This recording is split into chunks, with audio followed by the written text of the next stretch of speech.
Where did the events of the Book of Mormon occur, and why do you think that they did? So I think they happened in all of North America. My model, sometimes called the Continental highland model, basically unifies the prevailing ideas that exist in the church right now, because the church is kind of split right now between two main models, right? The Heartland model and the Meso-American models. All right, Lance Weaver has got a very interesting model for Book of Mormon geography. I think you'll be very interested in how he brings everything together. He's done an immense amount of work. It's an option to look at, and he brings in some very intriguing facts. This episode is brought to you by the Abrahamic Covenant Conference. This is different from Gospel on the Nile. This is more of a focus on the Book of Abraham. We go to other sites in Egypt that are specific to the Book of Abraham.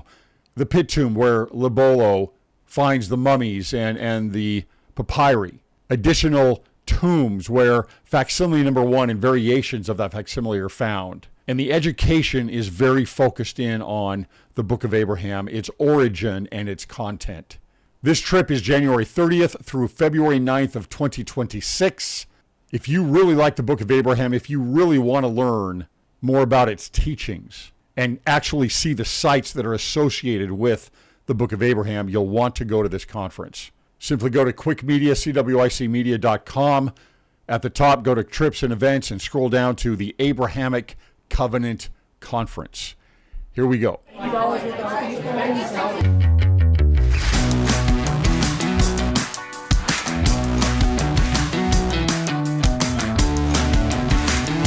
welcome to Cwic Show. My name is Greg Mattson, and I am your host. In this episode, we bring on Lance Weaver, who is the originator of the Mexican highland model of the Book of Mormon geography. Lance, welcome to the show. Good to be here. All right, before we get into this model, let's talk a little bit about your background. Give us a little bit of your background and how this applies to the theory you are proposing here. So I'm a geologist. I've worked for the Geological Survey for 20 years. So all my professional training is in geology.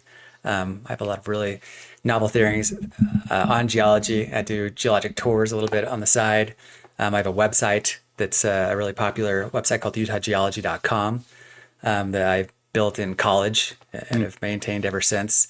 I maintain a state geology website. So I have a pretty big background in not only geology, but also mapping. Kind of my specialty is something you'd call paleogeography, which is kind of how the Earth's geography, its geology changes over time. Mm-hmm. So by investigating geology, we can draw paleogeographic Did you say geography or geology changes over time? So it's kind of the same diff, it's the geology that lets you know how the geography was in the past.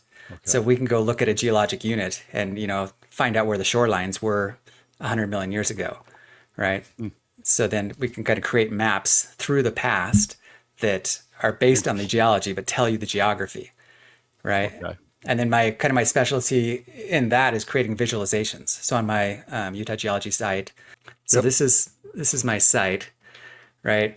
And so this has all sorts of information on geology, right? And then you can go to, this is geologic maps. So these are all applications that I've built, right?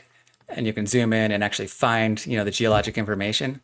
And then from that, you can build these paleogeographic reconstructions, like you can see here, that help you understand what things looked like in the past. So these paleogeographic models here are built off of what? I mean, so you're going through time and taking a different look at how things used to look. Yeah. Correct? Yeah. How do you know? So, I mean, you go and you find a geologic unit. And since you know the difference between a marine unit that was, deposited out in the ocean versus an actual shoreline versus something that's got riverbeds, and so it's kind of up above the shoreline, we can map all those out throughout the entire Western United States. And that's what I've done. Right. And so I'm really good at investigative geography, right? Like finding out, I'm basically solving a mystery with this geology, if that makes sense. Okay, cool. And so you're applying this did you call it paleogeology or geography? Geography, paleogeography. Okay, paleogeography to your model. Yeah. I mean, I can use all of those skills basically, and I have since college. I've been working on my Book of Mormon model for 20 years. And so I've done the same things with Book of Mormon geography that I've done with geology. and just found some really amazing correlations. Okay, very cool. So let's get right into what is the gist of your theory? So Where did the events of the Book of Mormon occur, and why do you think that they did? so I think they happened in all of North America, right? My model, I sometimes called the Continental highland model, and it basically unifies the prevailing ideas that exist in the church right now, because the church is kind of split right now between two main models, yes. right? The Heartland model and the Meso-American models. Yeah. And they both got really good points, and neither of them can see eye to eye because they both have such strong points. And they love to kind of like hit on all of their strengths, which they have a lot of really good strengths, and then just ignore their weaknesses, and then they'll point out the weaknesses in the other people's model and kind of ignore them in their own.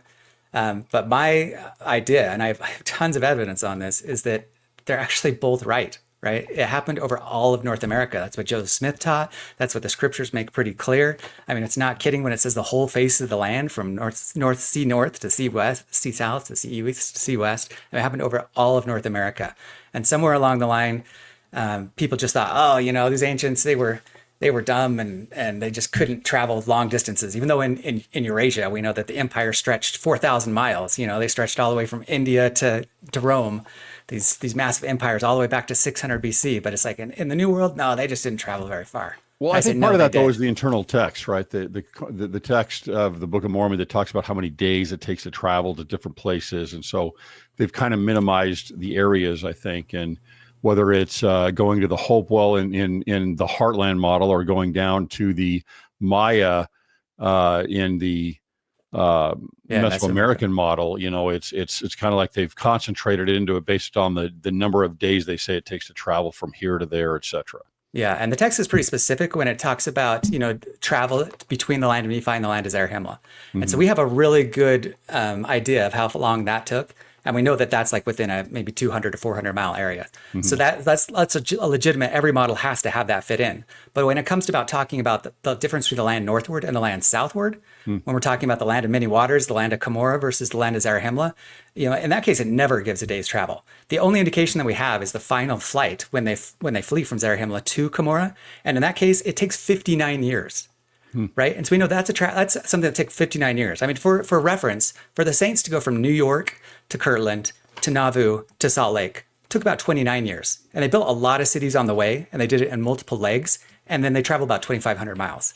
Well, in Book of Mormon times, it took them 59 years. And it talks about way more cities that they're building on the way. And in the middle there's a huge treaty that they're, saying for a 15-year period, they'd have a treaty with the Lamanites, and they divide up the land northward and the land southward.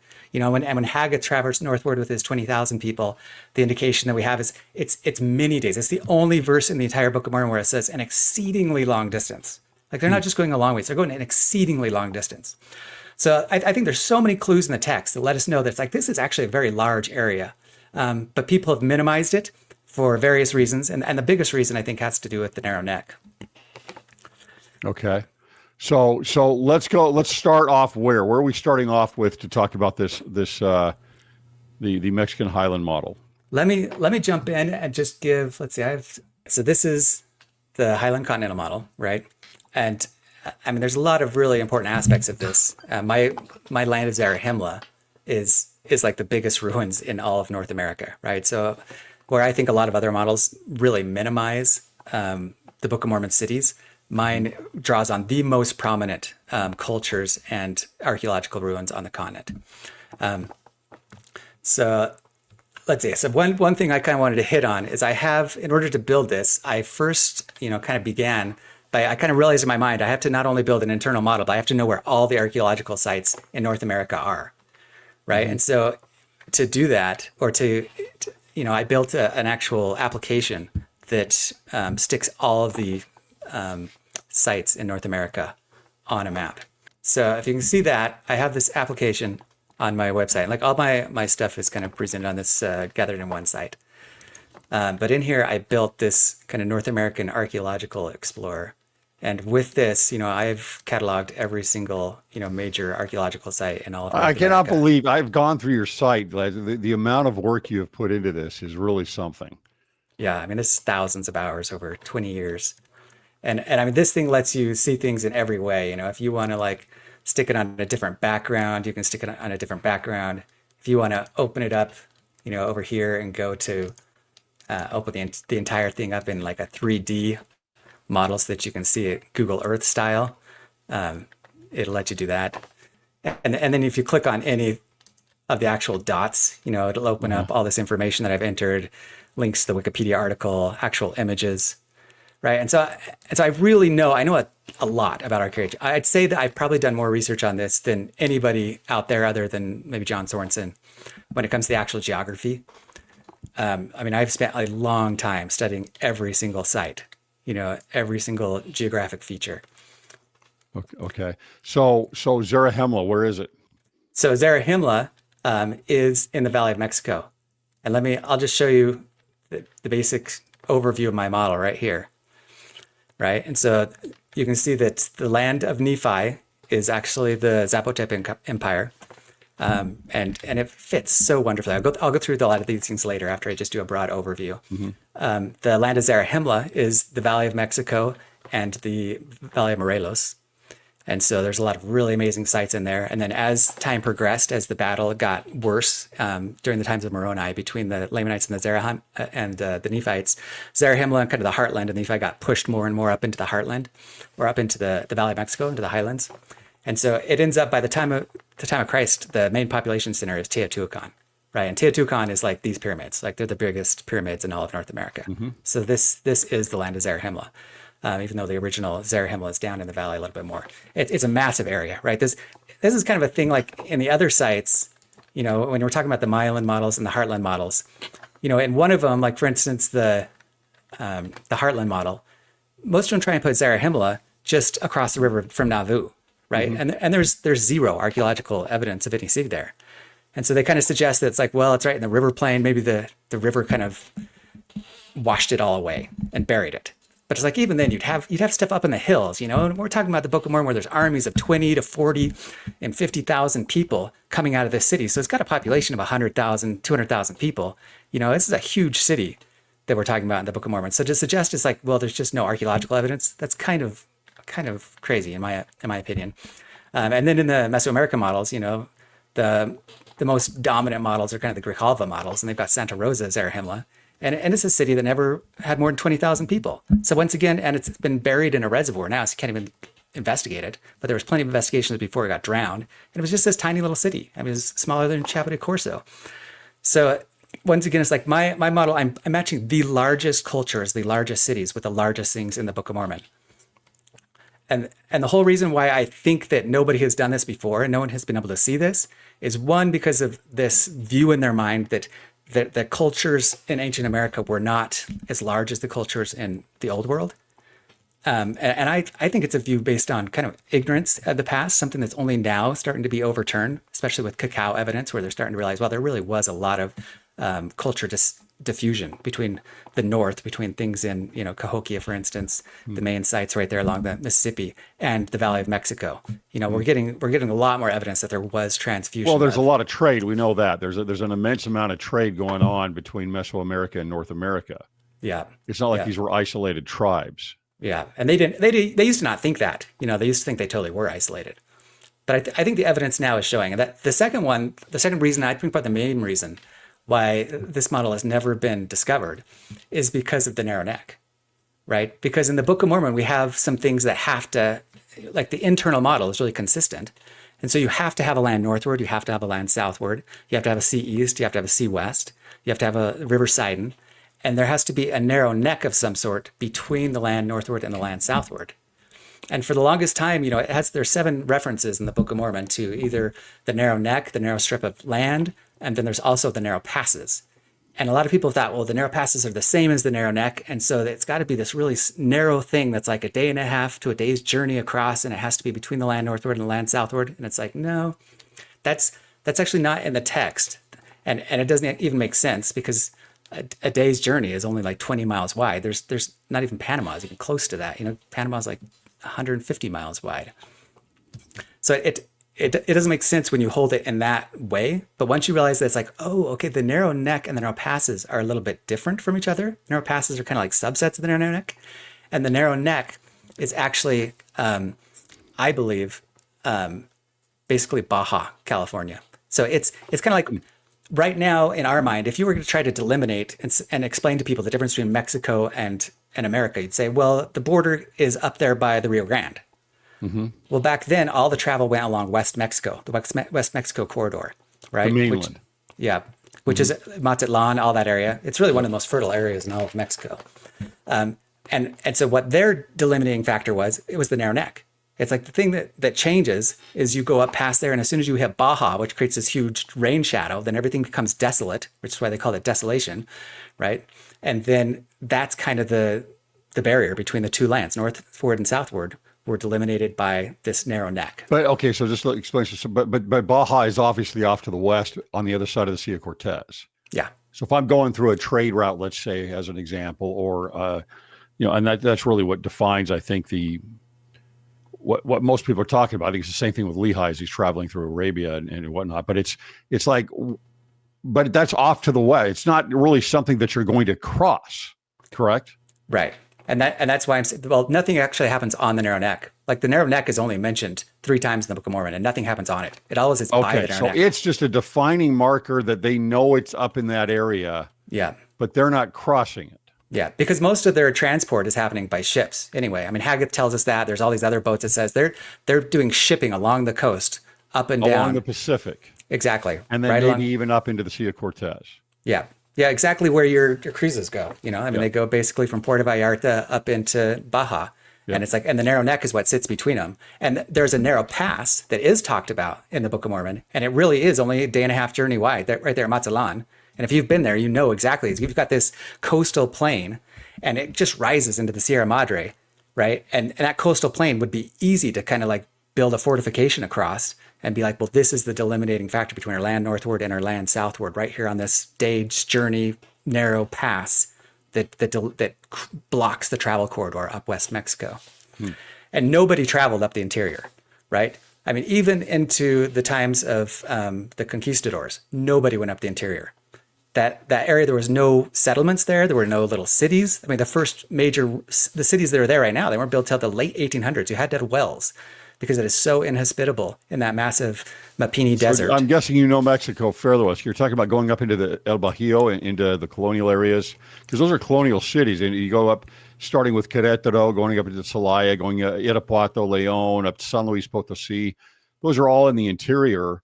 There are some fertile areas. I mean, you got San Miguel de Allende, which is really beautiful and fertile. But are those the areas you're talking about? Going up there? Yeah. And I've driven it. I drove all the way down on both the east and west sides. I took my son, and we. Yeah, I've been all throughout those areas. And there's some big, like Torreon. It's a big city. It's got 1 million people. Yeah, but there is no archaeological ruins down there. Like the south of there's a lot of them because you got rain. But as soon as you hit that Mapini Coahuila desert, that big, huge desert, there is nothing, because in the hot season, at least, there was no water. All the rivers went dry. There was nothing. You didn't travel through there. There was no. So you're getting up into that area, pushing up toward Torreon. And is this where we're talking desolation now? Yep, to Chihuahua. Yep. And that area is just, I think, in their minds, there's, like I said, there's not a single archaeological site in that entire region. All the way from Monterrey on one side, right, from the Sierra Madre west to the Sierra Madre east, that entire interior upper basin is just, there's nothing archaeologically, because they just didn't live there. I mean, there's walls of cactuses that are so, like, even you drive through them now and you're like, wow, how'd they even put the highway through this? You couldn't get through this without a front end loader to push your way through these 10-foot tall cactus forests. They're pretty wild, right? But yeah, so that's part of desolation. But all of their travel went up the coastal passes. And so when it talks about the narrow passes, these are those narrow passes on East and West Mexico, and they're on these coastal plains that are about a day's journey wide, right? And so once you really get into that, and I have articles on all these things, and I've got every single scripture so you can read them very carefully. Then you kind of realize, oh, well, okay, that makes sense. If these passes aren't the same as the narrow neck, and nothing actually happens on the narrow neck, and maybe even in their minds things kind of went narrower. But because some of the early Spanish map makers kind of drew a peninsula up in northern Mexico because no one knew what it looked like, because there was no one who traveled through there, because it was just this impassable desert. Then suddenly your land northward and your land southward start to make a lot of sense. Like, especially when we talk about it, the most obvious indicate, like if you were going to name something, right? Let's say you were going to use the most obvious name for a place in the U.S. like where would be the land of many waters? Where has many waters? Like back east, right? I mean, there's nothing compares to it. Even if you live in Mexico, it doesn't compare to back east. Like that's the land of many waters. If you're going to go to a land of large bodies of water, they're like larger to exceed all. The Great Lakes. If you're going to talk about an area that is desolate, that has no timber, that people build out of cement, like with the Anasazi, the Southwest. It's like, of course, if you're going to talk about an area that is bountiful, where most of North America's like vegetables come from, West Mexico. It's like the Sacramento Valley of California, right? It is so absolutely bountiful, and all the way up through the northern Mexican highland. That's where all our food comes from. And that's where all the population always has been, right? That's why Teotihuacan is so much bigger than even the Mayan cities, because that's where the population is now. Like 60% of Mexico lives in the Mexican highland between Guadalajara and Mexico City. That is bountiful, right? And so the names are actually pretty self-evident. They're like the most obvious geographic features you can, but it's just that narrow neck that I think has gotten in everyone's mind and kind of confused them. Well, it seems to me that what you're saying is kind of the opposite, because what happens is this, right? I mean, the idea early on with the saints, Joseph Smith and the saints around them, and then probably going in throughout the 19th century, is that is exactly it, as they find these ruins, which started to happen right in that 19th century, and there was a greater knowledge of what was happening, or what of these ruins and civilizations in the 19th century. They started saying, oh, well, these are Book of Mormon lands. And this is obvious. These are large civilizations, etc. As time went on, the scholarship with Latter-day Saints turned to the opposite direction, right? Because they didn't feel there was enough evidence. And so it was more like, well, there are these hidden areas where we just haven't discovered them yet. That is where the Nephites must have been and the Lamanites must have been. Now they do say the Mayans and the Meso-American model, but still it's more of a right. It's more of a, we need to really pull back the historical wool from our eyes here to be able to see where everything is. You're doing the exact opposite. You're going right. You're leaning right into, no, this is Teotihuacan. This is these areas. This is these are the obvious areas that we still see today that we would name as bountiful or etc., which is kind of interesting. I mean, you're leaning directly into it. Yeah. Yeah. And I mean, and in mind, like, so all of the amazing things that the other models have found, like the Heartland models as an example, like their research is so great. Like Rod and Jonathan Neville, they have done such an amazing work, because I think the church, like you said, they've gone so far both directions. They went so far into the Meso-American model, especially there in the 60s through 80s, that they were discounting all the quotes by Joseph Smith, all the evidence that is up there in the Heartland area. And there's some solid evidence, yes, right? Definitely. And in my model, that is the land of Mulek. Like that's where the Mulekites landed originally before they went, it says that they landed up and found Coriantumr and then came up into the south wilderness near Zarahemla, right? And mine, they end up founding Chalcanzingo, and there's all this evidence. That's where you find all these motifs of bearded men, and I mean, there's actually reformed Egyptian right near there that you find written on a huge slab. There's a lot of really incredible evidence. But so in my model, the Heartland stuff, all the stuff that they found that is the strong evidence that they key in it, it's right on. It's legit. And they did like an important work in helping the church realize that it's like, yeah, the Nephites were up there. That was the land northward. That was the land of many waters. That is the land of Mulek. But when it comes to like actual geography, that's where their model just falls apart. Because Alma 22 is clear. And you combine that with Alma 50, there's no mistaking that there is a sea west of Zarahemla, right? There has to be a sea west of Zarahemla and the land of Nephi. And I mean, if you want to go to right here, and I'm just flash to it here in a second, but can you see like there's Zarahemla there is no sea west of Zarahemla here. Like it doesn't matter where you want to put the Nephi, land of Nephi or land of Zarahemla. If you have Zarahemla and it's already west of the river, the Mississippi River, which they say is like the River Sidon, but they also say maybe it's the West Sea. And it's like, what? Make up your mind. Is it a sea or is it a river? You think that they call it a river in some cases and a sea in the other? That just makes no sense. Like your model falls apart. And then if you compare that to Alma 50, where it says that Moroni built a string of cities, he defended the border from the sea east to the sea west between the Nephites and the Lamanites. Like, where are you going to put that in the Heartland? You think that the eastern cities that it talks about in Alma 50 through 53, Moroni, Lehi, all the way up to Mulek, are like along the East Sea here. And then it says that he built a string of cities going to the West Sea. So then where is that? Where's your cities? They don't exist. And you have to have a city that's west of Zarahemla. I mean, that's even made totally clear in Alma 53 through 60, where they go to the city by the sea, and then they get captives and they start heading to Zarahemla from the land of Manti. Like, if you read through those chapters, you'll find things fall apart incredibly quickly in the Heartland model. It's actually untenable. You can't even make it work. Like, not only are you trying to make things 1,000 miles across, that it's putting in a pretty short area, you don't have a sea west of Zarahemla, so now it doesn't even work. And so and then Haggath, they've got this idea now that Haggath like went up into Lake Superior and then went up above the Northwest Passage into the Arctic Circle to get to New Zealand. I mean, really? Like that is like the craziest mental gymnastics.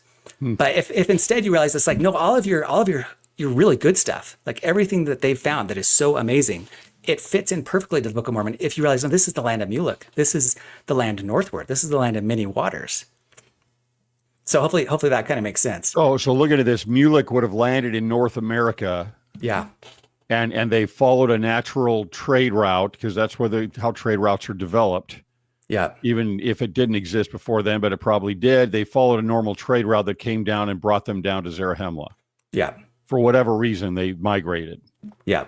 Yeah. And there's not a lot of information of exactly where Mulek, but there's traditions that they came in through the Great Lakes. And Rod Meldrum, those guys have talked about that. And that's very possible. Maybe they came in through the Great Lakes. Maybe they came down the East Coast. Who knows, right? So the Meso-American models, they've got a major problem too, right? Their geography does not work. Sorensen's model does not work. Like I say, all these things, if you I've read Sorensen's stuff, and again, I'm not really into this stuff that much. I don't get into it as much as I do some other things, but I have always had reservations with Sorensen's stuff. Yeah. I mean, it's got major problems. So the biggest problems, the internal model of the Book of Mormon is incredibly consistent, right? If you go to my website, I have an article that's probably, let's see, what is it? I'll bet right here, the Book of Mormon internal model. Like I said, I've been working on these things for 20 years, probably 50 pages on just every internal reference to the geography of the Book of Mormon, right? And everything that has to happen, and it talks specifically about, here's, right here at the top, you can see these parts where it's like you have to have a west sea west of Zarahemla, west of the land of Bountiful, west of the land of Nephi. But the thing that doesn't work with the Sorensen model is these East Coast cities. Because when you have the war with the Lamanites, they first come in and they hit, my thing isn't working, but they hit Omner, Gid, Mulek. They take all the cities of the East Sea and work their way all the way up to the narrow pass up near Desolation, right? So this is after Moroni has built this new border. So Moroni builds a new border, and it goes all the way from the city by the sea on the West Sea to the East Sea. Like, you can read these in Alma 50. It gets really specific about this new border that he builds, where he pushes the border southward. It used to be at the River Sidon, and he pushes it southward into the narrow strip of wilderness. And then there's these cities that he builds right there in the corner, and they get taken by the Amalekites. They go all the way east. Well, so you take that and you try and make that work with the model here in Mesoamerica. It doesn't work because the Yucatan Peninsula is in the way. You can't have a city that's by the sea and then they work their way up. Like, just read those chapters and you'll be like, wow, this absolutely does not work. And then not only that, go ahead. That one model you're putting up there, is that the BYU model? Yeah, this is the Sorensen Grijalva. Yeah, not that one. Maybe that is also, but there's one you were just looking at. I think that there's a BYU. Oh, yeah. So on my article right here, then this one is the one on the left. BYU Yeah, model. that one. Yeah. And all of these are independently done, and they match pretty well. And the reason why they match is because the internal model within the scriptures is really consistent, right? I drew my first internal model right here. This is one that I made in seminary. I did this in 10th grade, and I did it without the help of their internal models. This is before the internet, right? And look how much it looks like their internal models. Yeah. Right? This is me in 10th grade as a kid. Basically, I read through the entire Book of Mormon in one day, right? And I went through and I just I don't know. I was just like really into geography from, 16 years old. And my model matches with their models. And it doesn't look like either the Meso-American or the Gahava models, right? They're, as far as the things that are certain, which is the internal relationships of these things where it says north and south, like the string of cities that Moroni builds, Zarahemla, Nephi, they're really consistent. And so when you start trying to make these like, I'll have to say that the number one thing that is frustrating with me when it comes to the Meso-American model is they have this, because everything's rotated 45 degrees, right? Because their land northward is actually west. Yes. And so they come up with this. Well, that's because the land is moving northwest to southeast. Right. That's how the land is. And their reasoning is like, well, it's because the Nephi, the Hebrew versus the Egyptian coordinate systems were rotated. And they use this logic that you have in Egyptian, where some Egyptian maps have like north facing southward, whereas some Hebrew maps have north facing facing westward, the Mediterranean Sea. But let me just say first, anyone who holds to that idea that says, oh yeah, it totally works. This 45-degree rotation works because of this Hebrew explanation. That's baloney.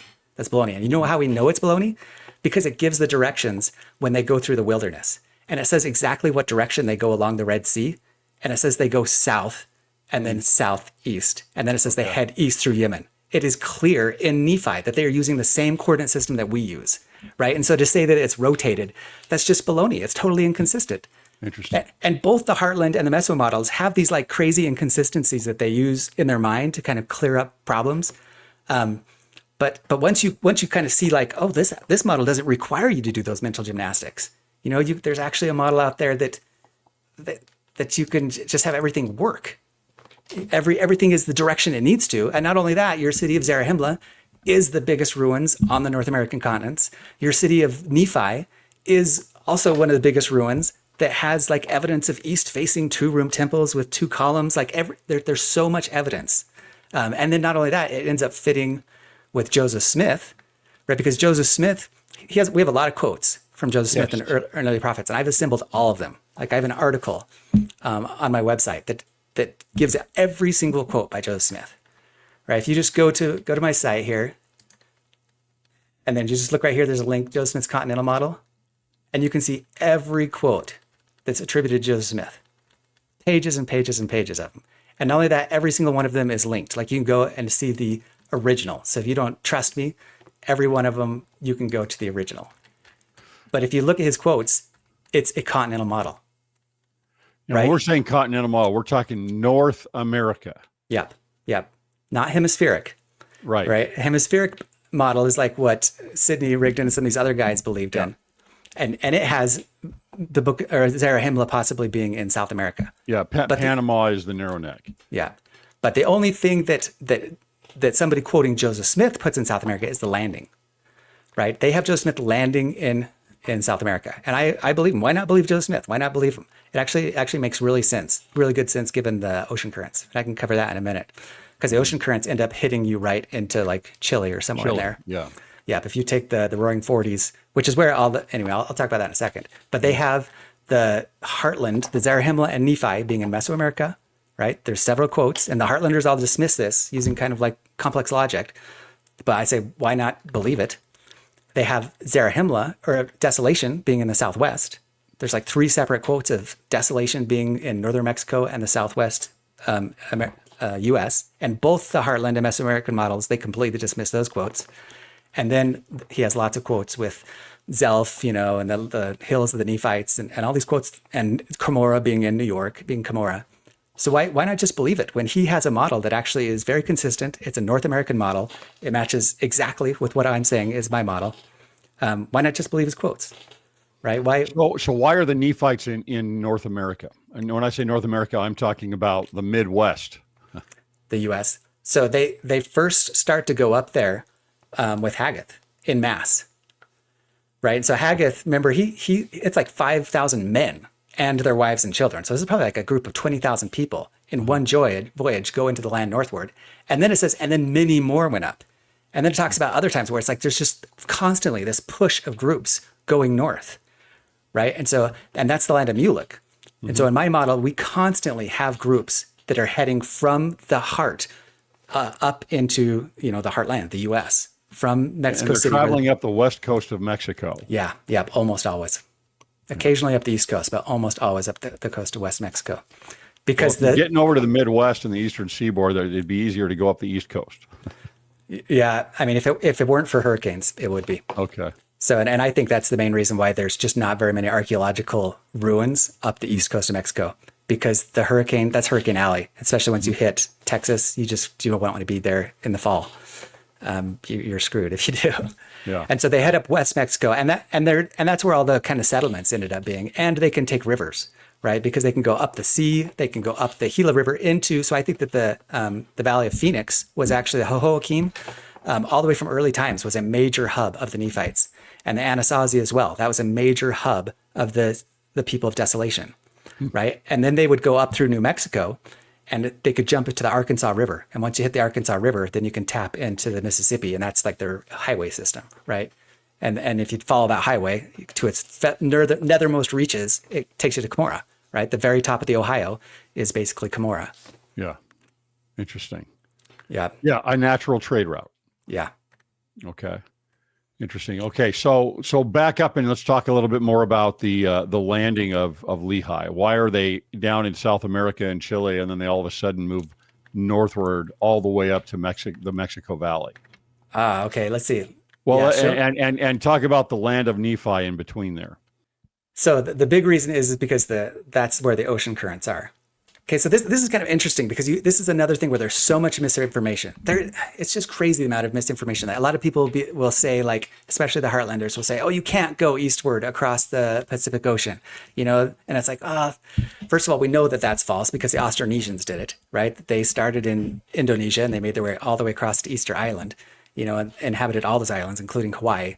They were constantly going eastward. Mm-hmm. But the big thing is if you read about all of the record holders for people who sail around the earth. In fact, even if you just watch that new movie on Netflix, A True Spirit, about that girl who was the first solo young girl to sail around the earth, they all do it in this track. Can you see my cursor there? Just south of Australia. They call it the Roaring 40s, right? The Furious 40s and the Roaring 50s. Like between the 40 and 50th parallel is the fastest way to get around the earth. And I believe the ancient mariners knew this as well.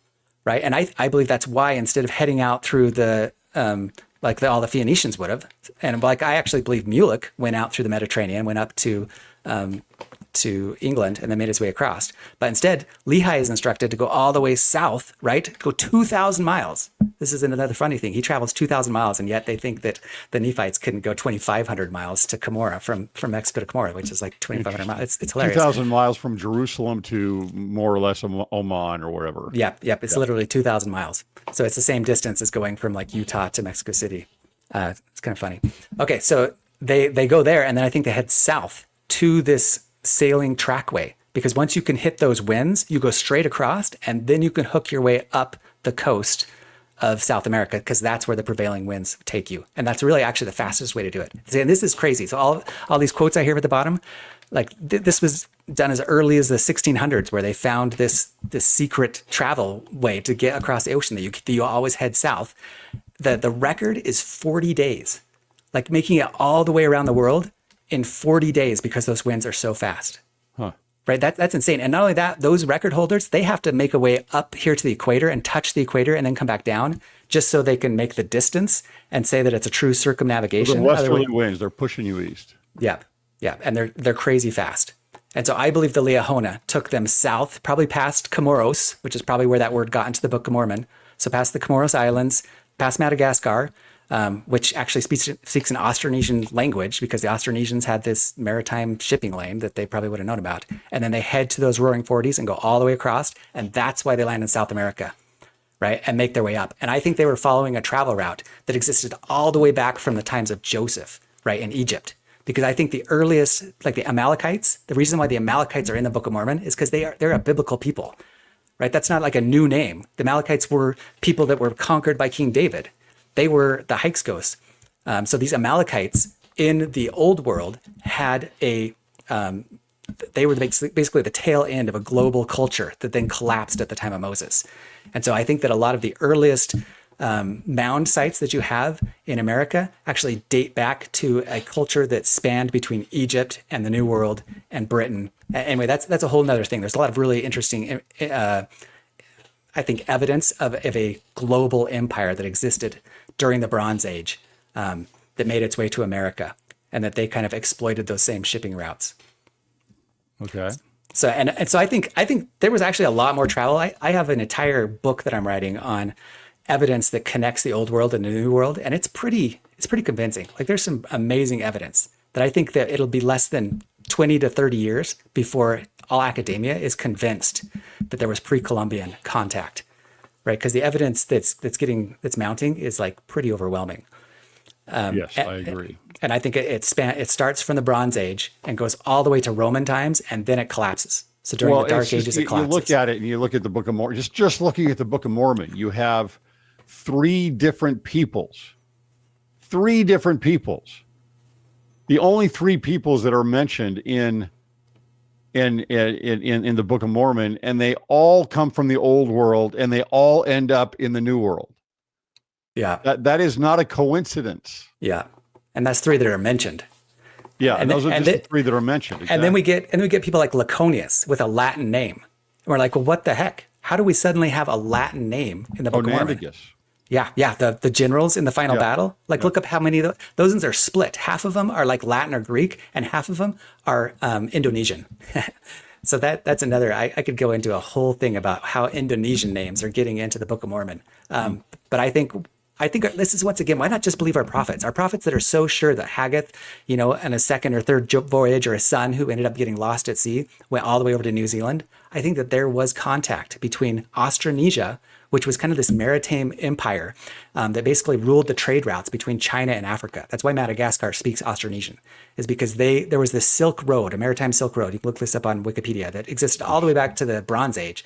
And they ruled travel between China and Africa. China, even back then, was pulling all these resources out of Africa and shipping them to China. And so these Austronesians, they were amazing mariners all the way back to the Bronze Age, and they were coming to America, right? And they were bringing stuff in the same way that people were coming across the Atlantic, like Brendan the Navigator. There's all sorts of like obscure middle-aged people who are coming to across the Atlantic, before the Vikings even. Lance, what about timing though? I mean, like, you look at Zarahemla, that's an Aztec empire, civilization. Isn't the timing off on that, on the civilization, on the Aztec civilization? So my dates match exactly. And that is, I have a very scientific background, and so I don't present it unless it is very like scientifically based, unlike some of these other groups. But when it comes to like my city of Nephi, which is Monte Alban is colonized at 600 BC. In fact, it's like 550 to 580 BC. It is exactly the time period that's needed. And my Zarahemla, right, which is in the Valley of Morelos, so it starts with the original Zarahemla, which is Chalcanzingo, which gets inhabited really early, like 700 BC by Mulekites, I think even earlier than Mulekites. And then it kind of moves its way in and starts to go up north toward the city of Puebla, where some of the biggest pyramids are. But when it comes to Teotihuacan, I think Laconius, when it talks about how Laconius formed a new city, like, remember how they get in this big war with the Gadaran robbers, and the Gadaran robbers get so bad that they all have to gather into one central area. Yep. And it says the area that they'd chosen was the land of Zarahemla and the land of the border of Bountiful and Zarahemla. Well, I think they founded the city of Teotihuacan, and Teotihuacan just like comes out of nowhere. And they wonder whether there was like why they abandoned other cities to suddenly form this huge multicultural metropolis, like the biggest city that ever existed in North America by far. And it just springs up overnight at the exact same time that the Book of Mormon says Laconia just does his thing, right? Like 150 BC, the exact time the city just pops out of nowhere. And within 100 years, it's got pyramids the size of the pyramids in Egypt. Right. And so and people are like, well, it's crazy. Why is it so multicultural? Because there's a Zapotec center, there's a Westec center, there's a Toltec center, or a center of the natives. So why are there all these multicultural groups coming together? It's like the Book of Mormon tells the story, and it fits exactly at the time period. Like, you can't get a better match than that. It's really pretty amazing. And even the land northward and the times that they're coming up, the matches are pretty amazing time wise. There's only two time differences that I have kind of different theories on, and one is my Jaredites, and one is my final battle. And Final battle? Yeah, I'll explain really quick. So my reasoning with the Jaredites is I think that there's something wrong with the dates, and it's you could say it's either the scriptures dates that are wrong or it's the archaeological dates that are wrong. But I believe when it talks about there being elephants with the Jaredites, that is talking about mammoths and mastodons. Right? About what? About the Clovis culture. So if you're familiar, because the Book of Mormon kind of really seems to suggest the Jaredites are the first people there. Right? I can't remember the wording that it says, but it basically is really kind of suggesting like there's nobody there and you're founding this city or this continent, right? It says something like after the waters of the flood had receded, that they were brought to this choice land and that no other people were brought. Whereas with the Nephites, we have lots of hints that there were people there, right? Like from the earliest days, we've got like Jacob talking to these huge crowds, that suddenly are way bigger than what would be possible if they'd only been there for 40 years. And they're practicing polygamy. Talk to them that are seemingly from a different civilization. Yeah, with names that have etymologies. There's lots of hints that there were people there. That Nephi is like actually inheriting a group that already existed in that Valley of Nephi, which the archaeology proves for my Land of Nephi. But with the Jaredites, it seems to suggest they're the first people there. And then it talks about how they had elephants, Kurlams, and Kumans. And so it's like, well, why would they even put those Kurlams and Kumans unless it was, and it says that all of which were useful for the food of man, but especially the elephants and Kurlams and Kumans. So it's like these were their main food source. They're eating the elephants, the Kurlams, and the Kumans. And then it says that there was a huge dearth, right? And that they follow these animals and they said they devoured them all. So we get this idea, it's like there's these big animals, there's animals that are extinct, that are like the elephants, that were useful for man, for the food of man, and then there's some huge climate event and they hunt them to extinction. Well, that's exactly what science finds happened with the Clovis culture, which is the first Indian culture on the continent, with the megafauna, right? So the mammoths, the mastodons, the parathenium, and it talks about, it shows how all the animals match, but especially it shows like these early animals that the man hunted, right? And it really matches well, right? And it gives these scriptures there that this whole dearth that kills them just really matches almost perfectly with what we know about the megafauna extinctions and these animals weren't from thousands or tens of thousands of years earlier. Well, and so that's my point. That's why I'm hitting on this, because archaeology dates this extinction at about 9 to 7,000 BC, right? But the Book of Mormon gives 0 dates. But it kind of suggests, it says the Tower of Babel, which we kind of sometimes think was 2000 BC, but it gives no date. And so then it's like, well, okay, here we have a total difference. Most of my dates match perfectly, except for these 2 examples, and this is one of them, where we have something from science that's dated at 7,000 to 9,000 BC, and something in the Book of Mormon that it doesn't give us a perfect date, but it's not 11,000 BC or 7,000 BC. So maybe there's a lacuna in the Book of Mormon, and maybe the Book of Mormon like jumps way back in the past without telling us, in that king list of the Jaredites, or maybe the radiocarbon dates are wrong, because maybe when the Ice Age ended, and you had the, let's see, what is the massive event that killed off, I'm drawing a blank, but anyway, this is my specialty. Maybe that huge event affected radiocarbon dates. So depending on whether you want to be like a scriptural purist or whether you want to be like on a scientific footing, there's a difference in the dates, but there's ways to explain both of them. Okay. And then I have one other timeline that I offer 2 timelines on the destruction period. And I give kind of explanations on it. It's like, well, maybe the same thing happened. Maybe there's a problem with the radiocarbon dates, or maybe the destruction of the Nephites. You're talking about Cumorah. Mm-hmm. Yeah, because so there's on one end, I'll just go with what the other models and what science shows, and we just talk about the initial collapse of Teotihuacan, where there was a major attack that happened about 350 BC, where the Quetzalcoatl cult was destroyed, and there was a bunch of buildings destroyed. And then we find a couple little archaeological evidences of battles, and then we have the Hopewell culture that kind of collapses at that same time. So maybe that's evidence that we're seeing from the Book of Mormon. But that evidence pales in comparison to what we see at radiocarbon dates of 1050 BC or AD. At 1050 AD, we have a trail of destruction of every single culture on the continent collapsing all the way from the Valley of Mexico to Cumorah, right? And I have at least 12 different sites where battles took place. Like pretty much every battle that's mentioned in the Book of Mormon in that 59-year retreat from the land of Zarahemla, right? That and this is another crazy one, right? Because so Mormon, he's raised in the land of desolation, and then his father takes him to the land of Zarahemla. And the impression that we get when he says this is like the people were like the sands of the sea. Like we get this impression that's like he's coming from desolation, from this area where there's just not a lot of people, and he's never seen so many people. And he goes into Zarahemla and he's like, wow, there are so many people here. And then there's a war starting, and as soon as the war starts, they immediately go back up to Bountiful, and then back to desolation, and then get chased all the way up to Cumorah, right, to the land of many waters. So in the archaeology, we see the Toltec Empire at 1000 AD, right there in the Valley of Mexico, having these major battles and then collapsing.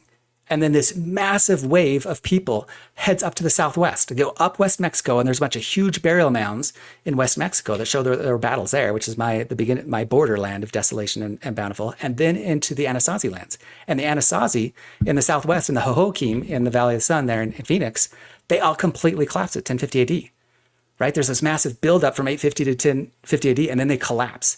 And you see all the evidence in the Book of Mormon happen like to a T, because in the Book of Mormon it talks about cannibalism. The only place that we have pervasive cannibalism is the Anasazi, right? Like we now call them the ancient Babylon, but the Anasazi. It says that they lived in houses of cement. We see that in the Anasazi, right? Even things like the Tower of Sherazah, where it says that men, women, and children were like burned alive. Like we see that in Salmon ruins, like the exact thing that we need. Like the cannibalism, the everybody just, it says that whoever's flight was not faster than that of the Lamanites was killed, right? And it says, and they burned their cities. Like we see that exact same thing in the Anasazi. And not only that, it says that there was like a treaty between them and the Lamanites. Anyway, there's the Sarah Trincheras thing where they had this signal system all the way from the coast of Baja California, from the Sea of Cortez. They could send signals all the way up to Phoenix through these hilltop fire systems. I don't know if you've ever heard of those, Sarah Trincheras. Anyway, and so then that collapses, and as soon as that collapses, then we see this massive population explosion in the heartland, right? So Cahokia builds up like crazy at that, right as the Anasazi are collapsing, and then it collapses, right? And so then we have this string of city with the Mississippians going all the way to Cumorah, where we have massive destruction, just like the Book of Mormon says. And not only that, we have like where it talks about how that they offered up all of the daughters and sacrificed them in the Book of Mormon. Like we see that at Cahokia, but it all dates at 1050 AD. Interesting. And so I'm like, this is crazy, because the archaeology is showing exactly, like there's nowhere in the world, but definitely nowhere on the continent that has almost every single city and everything that's spoken of in that final battle. It's all in the archaeology, but it dates to 1050 AD. So why? Why is it a coincidence? Did history repeat? Is the Book of Mormon date wrong? I have a theory on maybe that, or is the archaeology date wrong? Is there a problem with the carbon dates? Was there some kind of reservoir effect that ended up causing a corruption of the carbon dates, like the Hallstatt Plateau did in the Old World? Anyway, there's lots of theories we can go into there, but the amount of evidence is overwhelming. It's pretty awesome. So that's all fascinating. That's really interesting stuff. I want to move on from here. We're going to have you back because I want to talk more about this, but I want to move on. I just want to talk about one other thing. And that is your timeline of the Pharaohs and how this matters, right? Why does it matter that we get the timeline of the Pharaohs correct? Oh man, it matters. Probably most people don't care, but if you care about archaeology, we've got the exact same problem in the Old World as we have in the New World, where there's so many people who point to the Book of Mormon and say, look, there's just not great evidence, and so it's not true. Well, believe it or not, outside of the Christian community, like no one even believes that King David was a real person, right? The Bible is clear that King David ruled all the way from the Euphrates to the Nile River into Egypt, right? There is zero evidence of that in the archaeological record, right? And so almost all of the dynastic period of Israel is discounted in the archaeology and by any like mainstream archaeologist. And I think that the reason for that is because we've got the dates wrong. And once you change the dates, once you adjust the dates by 400 years, I've read, so if you go, I'll just show you my site really quick. If you go to my archaeology section, One of the issues with the dates oftentimes is that they use numbers differently than we do. Right? Oftentimes they're using numbers in a metaphorical sense. They mean something, and they knew this internally. They understood it. They didn't care as much about the chronology. They didn't care as much about, exact periods of time. They cared about what the meaning of everything was. And I'll give you an example. Even with, a lot of people have an issue. I don't know if this is where you're going on this, but a lot of people say, well, there's Ramses the Great, which is Ramses the Second, versus Amenhotep the second, and which one of the pharaohs was the pharaoh during the time of the Exodus? And it's so hard to pin anything like this down, because the Book of Kings, for example, it talks about 40 years, and you're like, okay, is that really 40 years? Because they use 40 years all the time to basically mean this is the time that it takes to fulfill something, or a long period of time.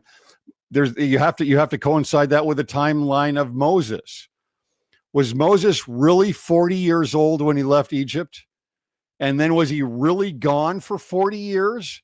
And he came back as an 80-year-old man to lead the Israel out of Egypt? Yeah, then died at 120. Yeah. It's like, I don't believe that. I don't believe that that's the case in the timeline, but you have people are taking these things and lining them up with the chronology of the pharaohs to find out who the pharaoh of the Exodus is, and it's a very difficult thing to do. Yeah, I mean, I went and kind of used these same principles, and I have a spreadsheet where I've cataloged every single pharaoh. I read through every bit of the history written by Manetho and Herodotus. Right, and Josephus, like all the experts from, and like Diodorus, he is the main chronicler of Manetho. Like we've thousands of pages, and I went and I created this spreadsheet basically of every single pharaoh, through all of dynastic Egypt, and what I found is like, my gosh. So the problem with their history, which is really pretty cool, right, boils down to two different things. The first thing is radiocarbon dates. So most archaeologists, because radiocarbon dating is really a geological tool, it's not so much, even though archaeologists use it, like it's the geologists that really understand it the best. So there's a lot of archaeologists that don't really understand the Hallstatt Plateau. And the Hallstatt Plateau is this plateau in radiocarbon correlation dating that happens around like the mid-Iron Age, maybe 600 BC, and stretches to at least 1000 BC, where dates are completely off. Right. And so I think because that Hallstatt Plateau, people keyed into the dates they were already given in Manetho, but those dates are off, I think, by 400 years. Well, those dates are also, I mean, I know a little bit about this, right? Because you're going into Egypt now, but it's these historians contradict themselves even. Oftentimes they're contradicting them. You go into Josephus or, or Herodotus or anybody else there's a contradiction even in their statements on when things happen. Yeah. And they'll quote Manetho, but then they'll go in and say, no, this is something else here, and this happened at a different time. Yeah. Yeah. Like Josephus might have been the first to kind of really get everybody and who knows whether he's accurately quoting Manetho or whether he's improperly quoting him, but he's the one who's saying that the Hyksos are Israelites that are in Egypt during the time of Joseph, right, to Moses, right, and that is the big problem, because I think the Hyksos are actually the Amorites who went into Egypt and then David conquered, right, and so the Hyksos are well known, and their last pharaohs are well known, and their last pharaohs rule 17th dynasty, 15th through the 17th. You've got these Hyksos pharaohs who rule for exactly 40 years. Right, and these final pharaohs get chased out by Amos. And so this is the part that's really cool, because I think that two of these pharaohs are actually David and Solomon, right? The ones that rule for 40 years. I think that they are Egyptian records of David and Solomon. And the thing that's really cool about them is they have this capital city in Avaris, and they'd ruled Avaris for like 250 years. They conquered the Delta basically, even though they know that they're Canaanites.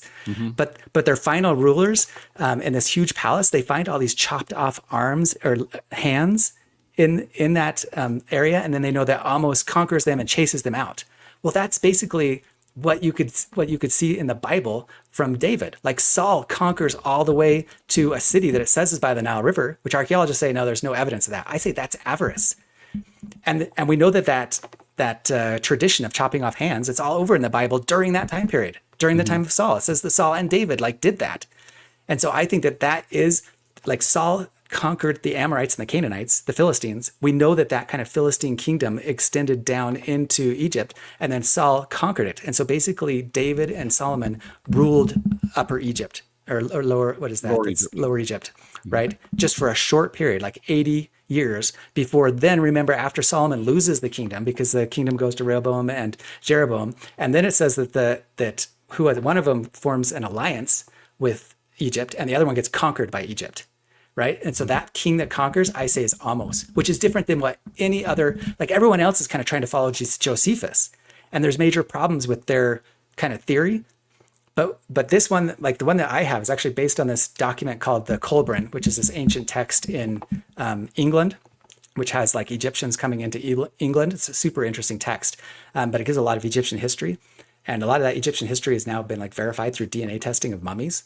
And it gives different names for everything. But the one like nugget that it gives is it says that Amos conquers, it doesn't even mention David by name, but it said that there was a Canaanite king and that his daughter was like disgraced and slept with his brother. I can't remember what it is, but it like fits perfectly with what happened to David and Tamara. And then it says that Pharaoh Amos conquered him, right? It says that and chased him out of Egypt. And I was like, well, that sounds exactly like David, but it's putting him next to Amos. Well, that totally doesn't fit. That's off by 400 years. And so that was the beginning of me exploring this entire route. And as soon as I looked that up and started like correlating everything from that, then all of a sudden, all these other things start making a lot more sense. Even Akhenaten and his monotheistic religion starts making sense and matching with Elijah and the story that's also in the Kolbrin that talks about something that sounds a lot like Elisha and Elijah. What would Akhenaten have to do with Elijah? Okay, so this is a wild one. That from what it sounds to me is, and it's you just have to read the Kolbrin, but it sounds to me like there's some kind of a person, like it tells it from the story from the viewpoint of Elisha, and Elijah is like this huge prophet, and he's revered even by the Egyptians. And Elijah converts Elijah converts not only Elisha, but converts the mother of this pharaoh that it calls Nabuhanan, which is Akhenaten. And so Akhenaten's mother was converted by Elijah, essentially, in this text. And what the Amarna letters, if you so all of those letters, when you read about that too, it's like, oh man, those really sound like what's going on with the Assyrian destructions, and even the Hittites. Like now suddenly the Hittites correlate with the Lydians, and so history completely repeats unless you do this translation of time, and then you're like, oh well, it didn't repeat at all. This is the exact same story being told from two different perspectives, one from the Egyptian perspective and one from the Greek perspective. Like my correlation, and I haven't read it completely, but come to find out, I think that it actually matches almost exactly with what what's the guy's name, the Russian scholar who came up with like an Egyptian correlation. I don't know who that is. Velikovsky. Okay. So you've probably heard of Velikovsky. He's like from the 1960s or something like that. He's a Russian scholar that has a lot of really out there ideas geologically, but like a lot of good historical ideas. And after relying on this Kolbrin thing, I've now found it's like, oh, it actually correlates with what Velikovsky did for his correlation in Egypt. Interesting. Anyway, that's a whole. There's so much stuff with the Egyptian stuff. There's a lot there. Like once you kind of make that translation, another really cool thing that it changes is it makes the 18th and 19th dynasties correlative with the dynastic period in Israel, right? So all the kings of Israel that go from David to the Babylonian captivity, like that's the height of Israel. Well, that's also the height of the Middle Kingdom of Egypt. Mm-hmm. And we know that there's tombs that are supposed to be found in the last days, hopefully, that have David and all those kings, because it's always saying, and they were buried in the tombs of the kings, right?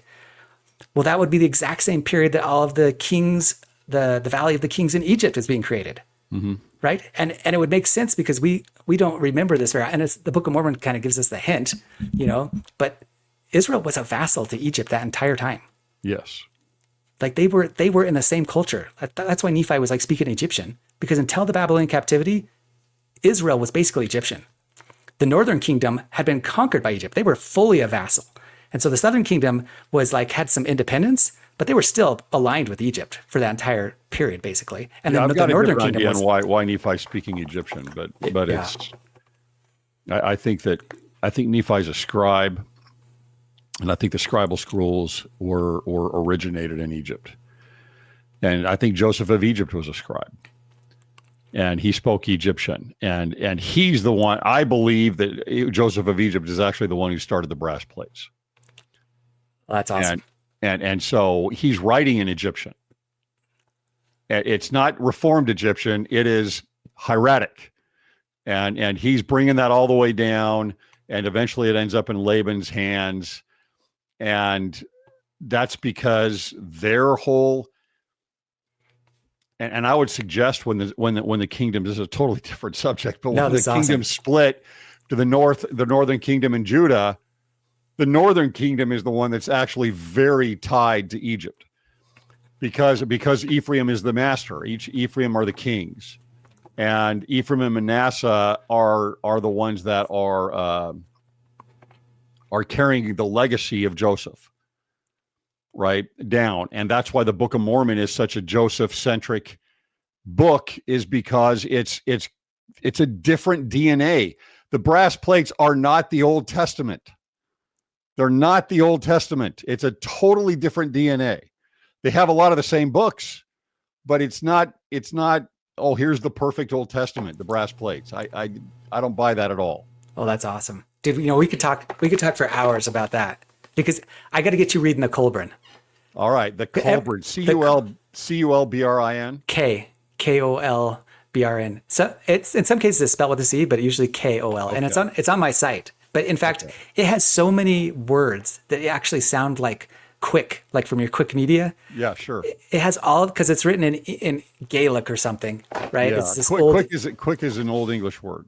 Yeah, like there's so many things in there, but the entire first third of that book is all Egyptian manuscripts. And from the first time I read, in fact, it has temple ceremonies from Egypt that like really have echoes of our temple ceremony. Interesting. And from the first time I read it, I thought, you know what, this is what the brass plates were like. It's like this compilation of Egyptian manuscripts with Egyptian temple rites and all of these just really cool stuff that a lot of the later Israelite religion kind of stemmed off of. They're like the foundation from, like you're saying, from Joseph.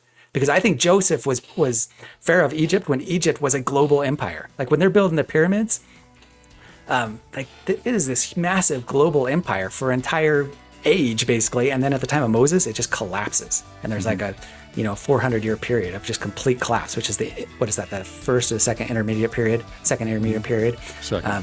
Yeah. Anyway, yeah. It's second. Yeah. Well, that's fascinating stuff, Lance. Really appreciate your time. We'll circle back around and maybe talk a little bit off camera down the road, and maybe have some topics to really develop and to discuss again on another episode. Appreciate your time. You have done so much work on this. It's amazing. I don't know if it's true, but it sure is fascinating. And I'm willing to look into it a lot more. So appreciate your time. No, thanks a lot. It's great being with you here.